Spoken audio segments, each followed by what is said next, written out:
Bueno, damos inicio a la conferencia del día de hoy. Primero que todo me presento, mi nombre es Daniela Aguilera, soy periodista de la organización Redades. En esta oportunidad quiero agradecer a todas las personas que se han conectado, son aproximadamente unas casi 50 personas que están viéndonos en este momento. También agradecer por el constante entusiasmo y participación que se ha tenido en las últimas actividades que Red Aves ha organizado y colaborado en este último tiempo. En este contexto damos inicio a esta nueva conferencia, a esta cuarta conferencia del ciclo de conferencias Comunidades Costeras en el marco del proyecto Fortalecimiento Ambiental. Perdón, voy a poner en silencio mi teléfono. Bueno, como ustedes saben, este ciclo de conferencias tiene como propósito ofrecer una instancia de diálogo y reflexión en torno a los ecosistemas que albergan los humedales costeros y también sobre la preservación y conservación frente a las distintas amenazas existentes que tienen cada día. Es por esto que en esta ocasión tendremos a dos invitados muy importantes. El primero de ellos es Marcelo Lagos, doctor en Ciencias Ambientales, y también a don Patricio Finkler, doctor en Ingeniería Civil Ambiental.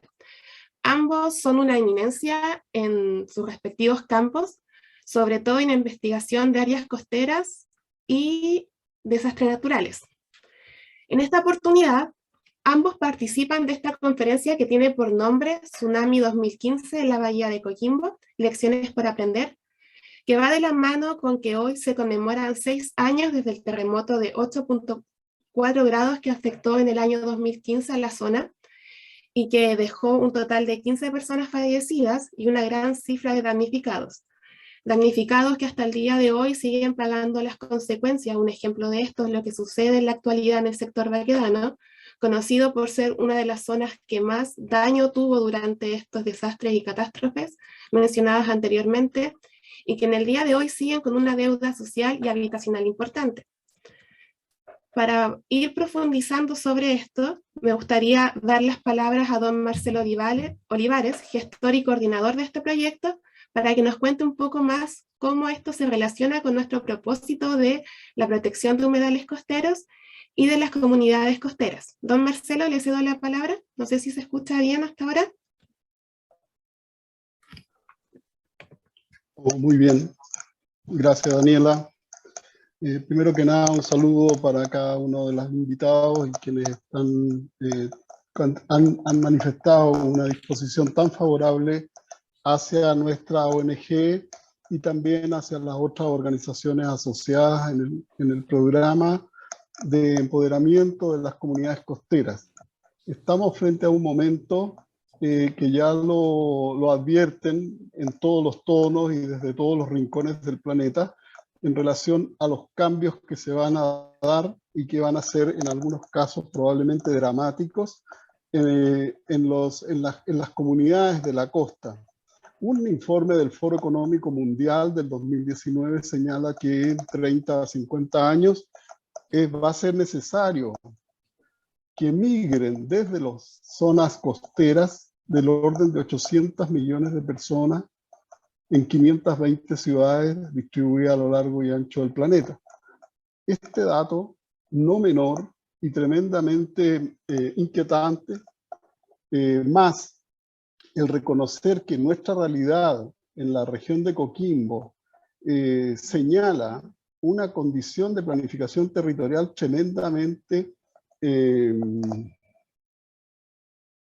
tremendamente diría yo, osada en términos de continuar con el desarrollo inmobiliario y la instalación de familias, ahora este último tramo, familias de una condición de riesgo social para resolverles sus problemas de habitación en zonas de riesgo de inundación, es decir, en zonas de peligro de muerte. En fin, en este contexto, yo quiero saludar con todo el respeto a las familias que hace exactamente 6 años sufrieron lo que es la inundación, el terremoto primero, e inmediatamente después la inundación de sus lugares de vida, especialmente aquellos que habitaban en los sectores del barrio Baquedano en Coquimbo y en el pueblo, en el balneario de Tongoy. Con mucho respeto hemos querido relevar este tema, traerlo nuevamente a los escritorios o a las pantallas, en este caso, de manera que primero no nos olvidemos de ellos. Hay muchas familias que hoy día todavía se mantiene una condición de drama social y humano, por tanto. Y por otro lado, hay otras familias que probablemente se vean seducidas a ocupar estos territorios denominados zonas de riesgo de inundación, marcados así en todas las planificaciones territoriales que hemos conocido, y por tanto también que este espacio sirva para los aprendizajes y especialmente conocer desde las experiencias y el expertise de nuestros invitados. Que tengamos una muy buena sesión. Nuevamente reitero los agradecimientos al doctor Winkler y al doctor Lagos, y agradezco la participación de todos quienes nos acompañan, tanto en la plataforma Zoom como a través de nuestro Facebook en la ONG Redaves. Gracias, Daniela. Continuemos, por favor. Agradezco las palabras, don Marcelo. Bueno, antes de empezar con los invitados, recomiendo por favor mantener los micrófonos apagados y recuerden que al final de la conferencia vamos a estar respondiendo las preguntas que deseen hacer. Las pueden ir dejando en la casilla de Zoom o a través de Facebook. Para comenzar, quiero saludar cordialmente a don Patricio Winkler, doctor en Ingeniería Civil Ambiental, ingeniero civil de profesión desde la Universidad Santa María, máster en Tecnología Ambiental en la Universidad de Wolverhampton y también máster en Ingeniería de Puertos y Costa del Centro de Estudio y Experimentación de Obras Públicas en España. También es conocido dentro del mundo académico por sus diversas publicaciones en revistas científicas, director de proyectos de investigación Fondesit, PyConicit y Fondev. Además, es investigador asociado al Centro de Investigación para la Gestión Integrada del Riesgo CIGIDEN de la Pontificia Universidad Católica de Chile y del Centro de Observación Marino para Estudios de Riesgo del Ambiente Costero COSTAR de la Universidad de Valparaíso.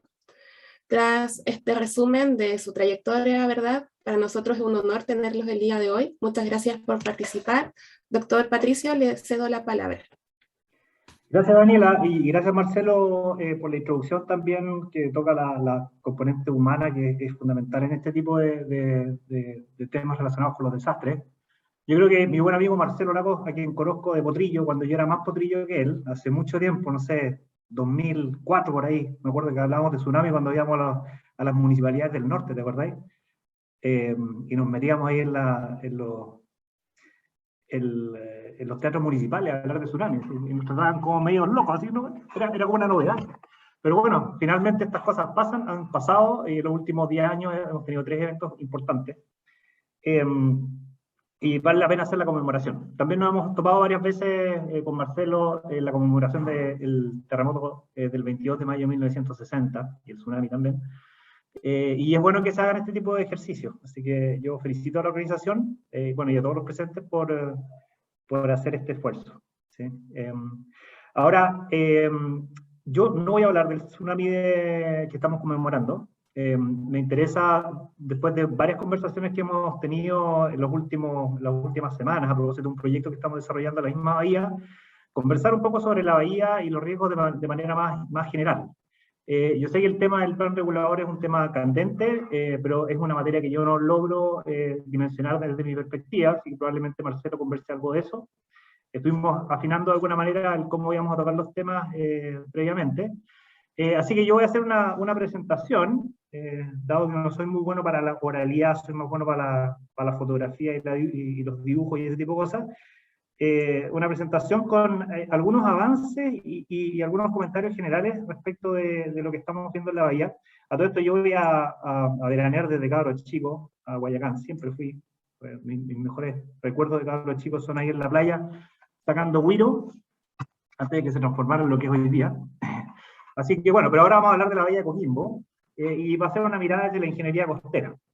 Yo pertenezco al grupo de Ingeniería Oceánica de la Universidad de Valparaíso, un grupo que formamos alrededor de hace 20 años atrás, y inicialmente orientado a lo que era la docencia, armando una carrera nueva que se llama Ingeniería Civil Oceánica, pero hoy en día estamos bien focalizados en investigación.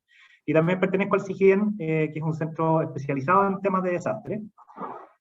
Y para este caso en particular vamos a ir haciendo una mirada global, entrando a la bahía. Me interesaría visitar la bahía en la actualidad a través de algunos videos. Si es que no funcionan los videos me avisan y puedo cambiarme un PDF, que no va a tener ese tipo de problemática. Bueno, el tema es que estamos sometidos a una serie de fenómenos naturales que son bastante complejos, sobre todo para las comunidades costeras. Estamos en este momento conmemorando el tsunami del 16 de septiembre, pero también de manera sistemática somos sometidos a terremotos, y este último tiempo, con la liberación del sexto informe del panel intergubernamental del cambio climático, también nos hemos enterado de que las proyecciones de aumento del nivel del mar son alarmantes, y podrían hacia el año 2300 llegar incluso a 7 metros si nos seguimos portando mal como especie, ¿ya?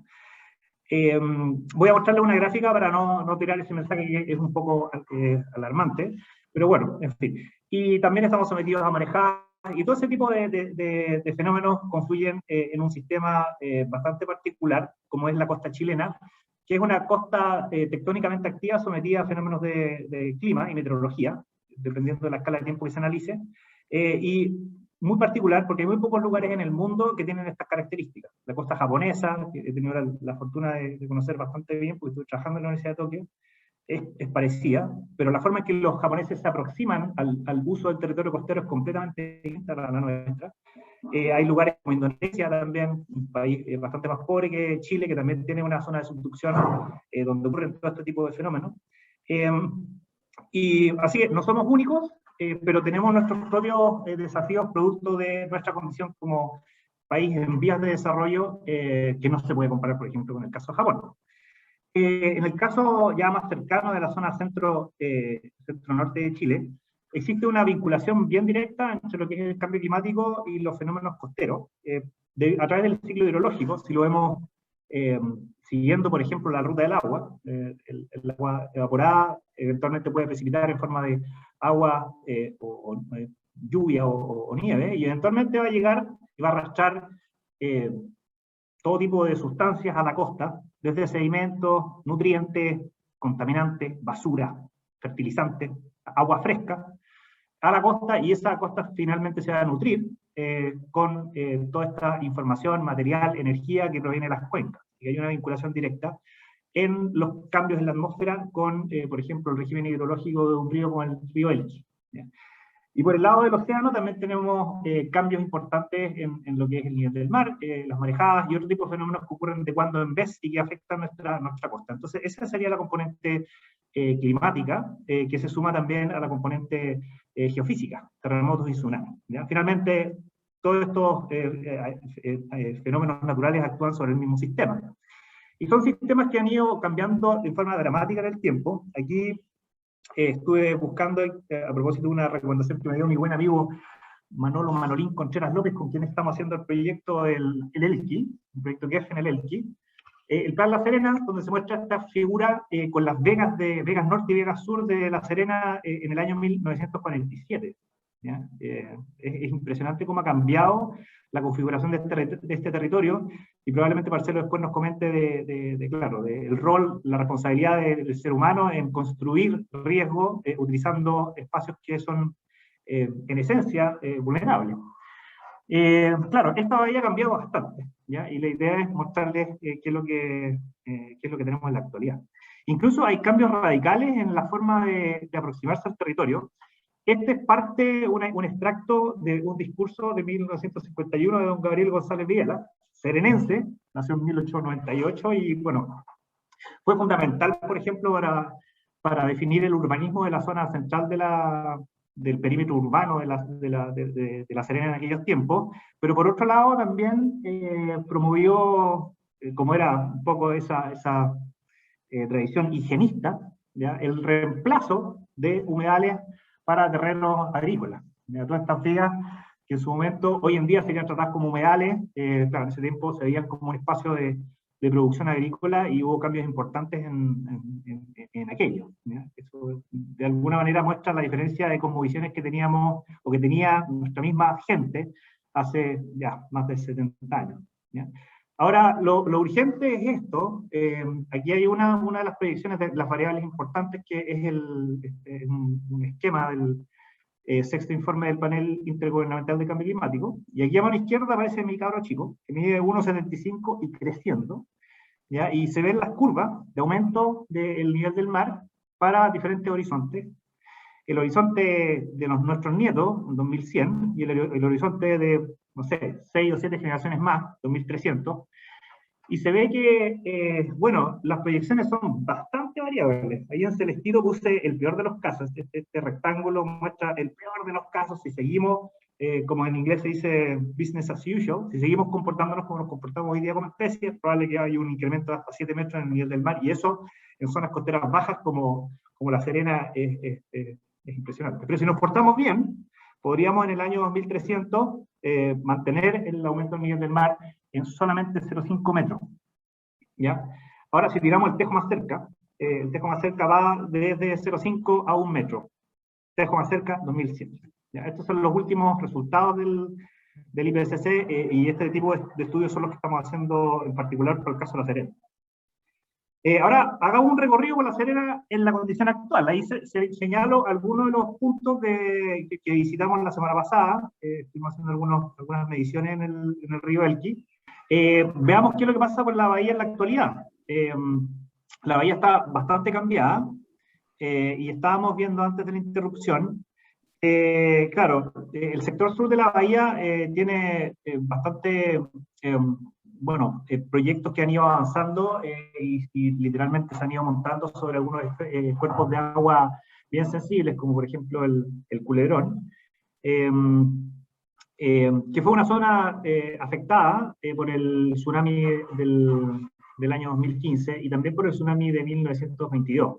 Esta zona es bastante propensa, en particular la zona sur de la bahía, a lo que se denomina en términos técnicos resonar con los tsunamis. Así que los tsunamis pueden ser relativamente pequeños, pero cuando interactúan con este cuerpo de agua, específicamente en la zona de Baquedano y en la zona del Culebrón, son bien propensos a inundación. ¿Ya? Así que hay mucha presión también de inmobiliaria y también de otras infraestructuras. Ahora, si nos vamos más al norte, podemos dimensionar, claro, el cómo se ha ido construyendo exposición, seguramente Marcelo va a conversar esto después, en sectores que son bastante bajos. Ahí está el Faro La Serena, esta es una foto relativamente antigua, del año 2019 creo, donde se está empezando a construir una pequeña defensa que ya había sido dañada, la anterior, por efecto de las marejadas, y se ve que en un día con sol ya hay algunos problemas de interacción con todos estos fenómenos dinámicos y las estructuras. ¿Ya? En inglés hay un término técnico que se llama Sunny Day Flood, que en el fondo es una inundación de día asoleado. ¿Ya? Y eso es lo que se está viendo en lugares como, por ejemplo, Florida, donde no es necesario esperar un gran huracán o una marejada fuerte para que haya inundación, sino que producto del aumento del nivel del mar, ¿ya? Y durante las altas mareas, basta un poquito de oleaje nomás para que se inunden territorios bajos. Y es muy probable que en lugares como este, en particular, ¿ya? En La Serena, debe ser uno de los lugares más bajos donde hay mucho proyecto inmobiliario a nivel nacional, este tipo de fenómenos sea más frecuente y más recurrente en el futuro. También se ven otros proyectos, por ejemplo, este proyecto que está ubicado al norte del Faro, se posiciona muy cerca de la playa. Aquí, de alguna manera, por último, hay algo de respeto digamos que a este sistema dunar costero. Yo no comparto ese tipo de proyectos inmobiliarios, pero eso es un juicio que no es un juicio desde la ciencia, es simplemente un juicio desde la guata, así que creo que hay otras personas que pueden opinar de manera más precisa al respecto, pero a lo menos se retranquea hacia atrás. Yo creo que es una buena medida que no se ve en la zona sur de la bahía, donde, por ejemplo, la Avenida del Mar se posiciona en una zona que es bastante más cercana al mar. ¿Ya? Hay que pensar que toda esta zona es una zona de interacción entre el océano y la cuenca, donde son los fenómenos hidrológicos los que priman. ¿Ya? Y de esa zona de transición hay muchos cambios a diferentes escalas, y es por eso que hay que dejarla respirar, de alguna manera, ¿ya? Cuando se plantean, por ejemplo, proyectos futuros o visiones futuras de ciudad, se deberá tener en consideración que la zona costera es una zona bastante dinámica y hay que dejar que los procesos se desencadenen de manera natural, sin intervenirlos con grandes obras. Hay excepciones, los puertos, las caletas de pescadores, ¿ya? Que ofrecen de alguna manera las condiciones de operación para ciertas cosas que se tienen que hacer, ¿ya? Pero en general en lugares como este, que son bastante dinámicos, es recomendable retrancarse, irse relativamente lejos de la costa para hacer esos proyectos.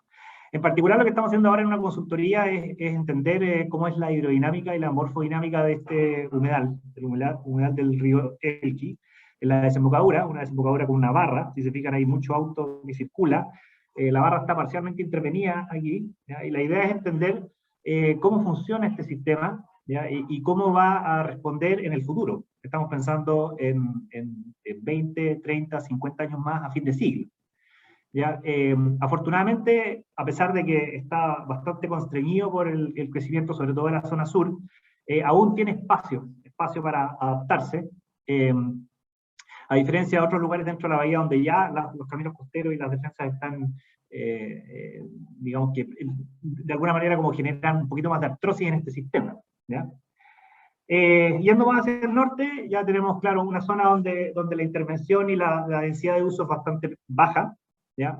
Sería adecuado, y como parte de un estudio en que me tocó participar, que lo hizo el Instituto Nacional de Hidráulica para la Dirección de Obras Portuarias. Fue bastante interesante ese estudio porque es por primera vez que el Ministerio hace la consulta de cómo va a reaccionar un sistema como este en el contexto de cambio climático. Así que tuvimos que hacer proyecciones, como les voy a mostrar en adelante. Lo que recomendamos es que esta zona, al norte del Elqui, si es que llega a haber algún tipo de desarrollo inmobiliario, entre comillas, sea bastante lejano a este cordón dunar, que es un cordón dunar natural, donde justamente, como decía anteriormente, se desencadenan esos procesos.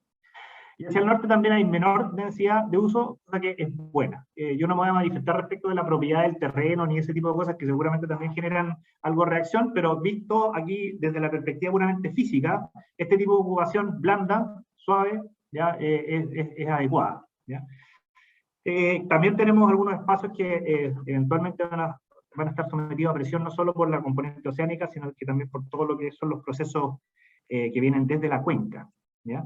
Ahora, esta sí es una bahía afectada por tsunamis históricos. Por ejemplo, que hay algunas imágenes del sector de Baquedano en 1922. Estos eventos han ocurrido y van a seguir ocurriendo, ¿ya? En algún momento, por ejemplo, para el tsunami del 2015, se hizo una batería de trabajo. Este fue el tercer tsunami importante en los últimos 10 años. El primero fue el del 27 de febrero del 2010, luego vino el 1 de abril del 2014, y después vino el 16 de septiembre de 2015, y eso de alguna manera a la comunidad científica que se encarga, que estudia y que se ocupa de los fenómenos de esta naturaleza, fue bastante importante. No solamente desde la perspectiva de la comprensión física, sino que en particular, lo que nos interesa a nosotros en el CIGIEN, que es el Centro de Investigación, en cómo los sistemas humanos responden ante este tipo de fenómenos, ¿ya? Bueno, aquí no corrió el video, pero como no estamos... no me quiero comer el tiempo aquí en estas cosas. Bueno, finalmente, claro, llevamos un buen tiempo tratando de entender lugares tan críticos como, por ejemplo, la ciudad de Iquique o la bahía de Coquimbo, la ciudad de La Serena, etc. Ahora, este es un video, pero yo creo que no lo voy a poner porque hemos perdido mucho tiempo, sino que lo que quería comentar era que este es el embalse Puclaro, aguas arriba de la desembocadura del río Elqui, que partió siendo construido en el año 1996, se terminó de construir en el año 1999, y en el estudio que hicimos con el Instituto Nacional de Hidráulica, llegamos a la conclusión de que habían alrededor de 770.000 metros cúbicos de material, sedimento, almacenado en la presa que no llegó a la costa. Y eso, en términos anuales, son alrededor de 35.000 metros cúbicos anuales, ¿ya? Que no es un volumen muy grande, pero empieza a ser significativo. Yo le pasé a Marcelo estos videos, Marcelo Olivares, así que lo podríamos compartir con los asistentes, porque ahí se describe en detalle todo este tipo de cosas.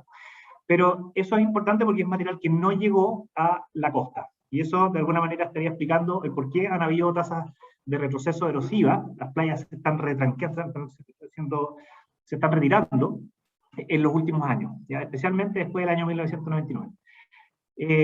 El embalse, por sí mismo, no es una obra de infraestructura negativa, sino que lo que hace es, de alguna manera, garantizar la actividad de la agricultura, ¿ya? De alguna manera regular el caudal del río para tener agua en los tiempos de escasez. Pero sí es importante entender que, dado que estos sistemas retienen sedimentos, cuando se construyen, debieran ir aparejados con un plan de gestión de sedimentos. ¿Ya? Por ejemplo, cada cierto tiempo extraer material de la presa y poner el agua abajo del río sería una muy buena medida de gestión, si es que los areneros después no se chupan toda esa arena. ¿Ya?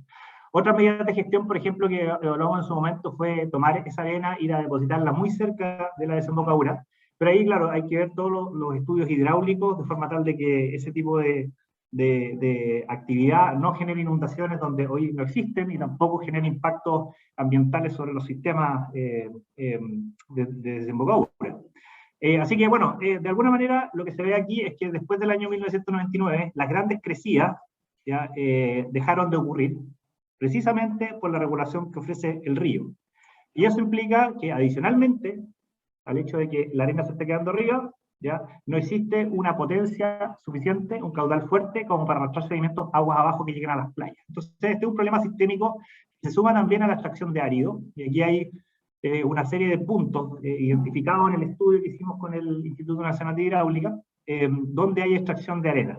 Y esa extracción de arena, alguna es regularizada, alguna ahí aparecen terrenos irregulares, pero son aquellos que no contaban con información al momento de hacer el estudio. ¿Ya? Este fue un estudio que se hizo con trabajos en terreno, pero claro, es bastante difícil cubrir la cuenca completa, así que esos terrenos donde hay extracción de arena fueron identificados con Google Earth, revisando esta herramienta, imágenes satelitales. Bueno, y en concreto lo que tenemos es que adicionalmente al sedimento que se queda arriba, ya tenemos mucha extracción de árido para la construcción. ¿Ya?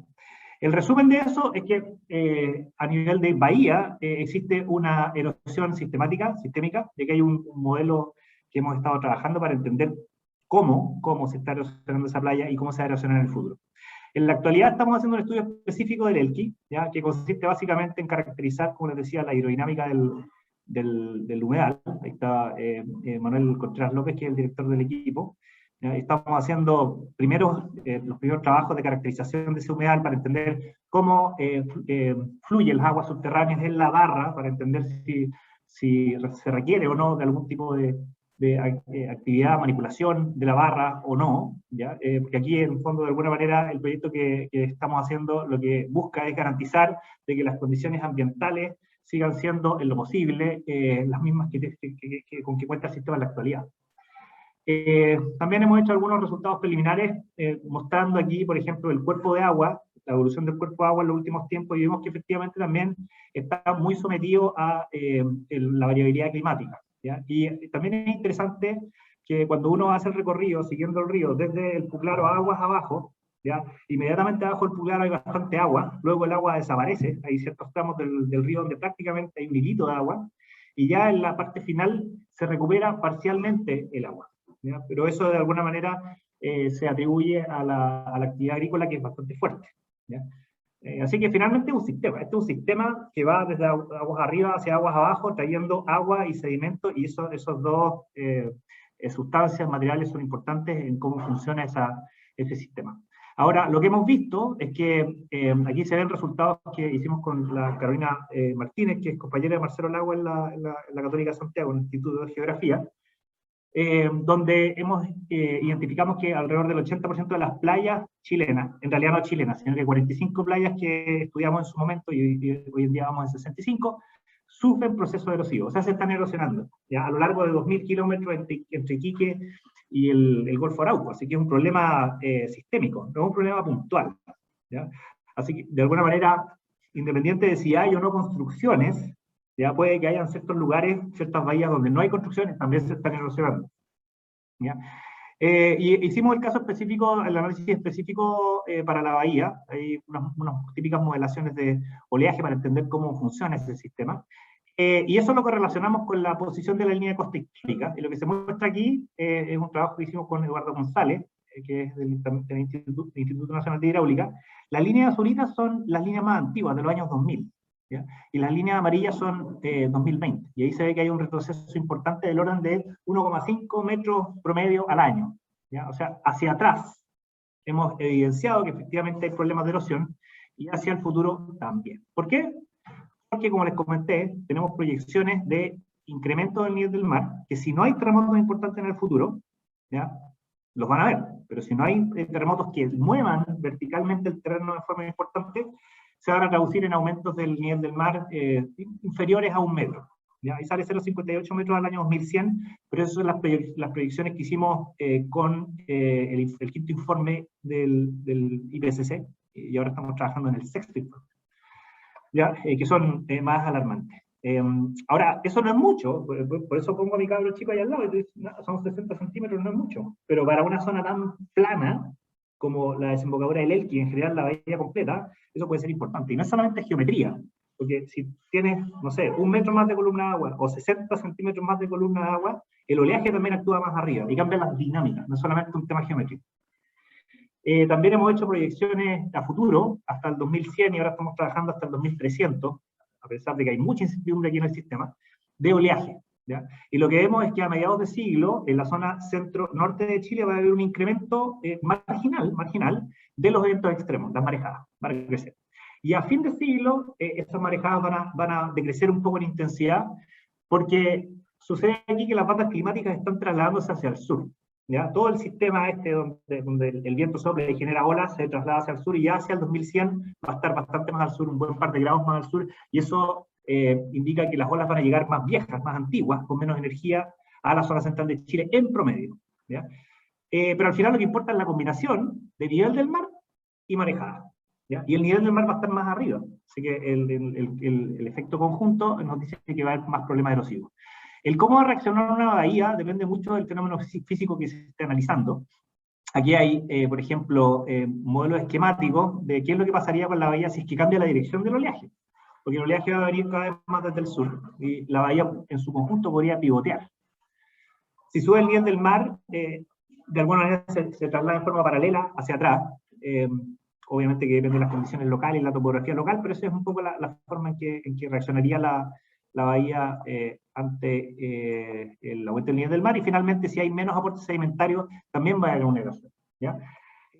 Lo que hemos visto, y este es un gráfico difícil de leer, pero no importa, o sea, lo único que importa es que nuestras proyecciones a fin de siglo indican de que playas como en realidad la bahía completa podría experimentar promedio una erosión promedio de entre 15 y 30 metros, con bastante incertidumbre, pero 15 y 30 metros puede ser importante, sobre todo en aquellos lugares donde la playa es relativamente angosta, ¿ya? Y estos son promedios que ocultan lo que es la variabilidad climática verano-invierno, porque uno puede tener 30 metros en promedio de la línea más atrás y va a venir una marejada, y claro, eso va a generar más impacto. ¿Ya? Y es importante también entender, y este es creo que el último modelo conceptual que les estoy mostrando, de que a mano izquierda aparece un sistema costero. Este es un corte típico de una playa, que está distorsionado, porque la vertical está estirada para ver bien lo que ocurre, donde se ve una playa con un muro. Este es el muro sería esa estructura gris que hay ahí. ¿Ya? Y el de la derecha es una playa sin muro. ¿Ya? O sea, esto podría ser perfectamente la zona sur de la bahía, y esto podría ser perfectamente la zona norte de la bahía. La zona norte, dado que no existe esta estructura, que de alguna manera como que le agrega artrosis al sistema, se pone más rígido, claro, puede reaccionar, por ejemplo, moviendo arenas desde zonas más lejanas al mar para formar barras, qué sé yo, cuando vienen los eventos extremos. En cambio, cuando uno pone un muro, la forma en que reacciona el sistema es con socavación. ¿Ya? Y ese muro se socava, ¿ya? Y eventualmente puede generar reacciones como la falla del mismo muro, o eventualmente más sobrepaso, o cosas por el estilo. De alguna manera, las playas en forma natural responden, como se ve en la derecha, y cuando están, digamos que rigidizadas, como el de la izquierda. ¿Ya? Idealmente, y esto se vincula con los videos que mostraba inicialmente, idealmente uno debería tener una playa como esta y preservar esos sistemas de forma tal de que el sistema en forma automática, en forma natural, pueda resistir a estos nuevos embates. ¿Ya? Pero si seguimos construyendo muros en lugares donde sabemos que hay movimiento, yo creo que vamos a estar cometiendo un error. Yo creo que, bueno, finalmente, por esto termino, en la consultoría que hicimos también con la empresa Aguas Consultores, para la Dirección de Obras Portuarias, propusimos una serie de medidas de adaptación a nivel muy preliminar, dado que, y la adaptación, a diferencia de la mitigación es la reducción de gases invernadero en la atmósfera o la captura de ellos, ¿ya? La adaptación es muy local y tiene que ver con el hecho de que ya efectivamente van a haber impactos del cambio climático. Entonces, ¿qué hacemos? El sector sur de la bahía, de alguna manera propusimos para el sector sur de la bahía medidas de adaptación completamente distintas que las del norte, considerando que hacia el norte no se va a repetir lo que hicimos desde el año 50 en adelante en la bahía, que fue construir un paseo costero por la playa, etc. Y ahí es súper importante los instrumentos de planificación territorial. Marcelo entiendo que va a conversar de eso, ¿ya? A través del plan regulador, inhibir la construcción en zonas muy cercanas a la costa, conservar campos dunares, eventualmente regenerar playas, qué sé yo, en fin. Y el sector del sur ya es un poquito más complicado, porque es el típico caso de zonas urbanas que ya están consolidadas, donde ya no hay mucho que hacer, sino trabajar con medidas estructurales o con medidas más blandas, ingeniería verde, algunos de los ejemplos que pusimos arriba de la mesa, pero sin duda yo creo que una de las cosas más interesantes que se está haciendo a nivel mundial sería ir a rescatar esos segmentos que están arriba, porque son de alguna manera replicar lo que hace la naturaleza en forma natural. Ese es un poco el espíritu de las propuestas que hicimos. Hay algunas que son más duras, pero bueno, en fin. Disculpen por la presentación tan accidentada, en realidad. Ya, espero que haya podido transmitir el mensaje. Y nada, le toca a mi buen amigo Don Marcheago. Muchas gracias, doctor Patricio Winker. Recordemos que al final de esta conferencia van a poder realizar sus preguntas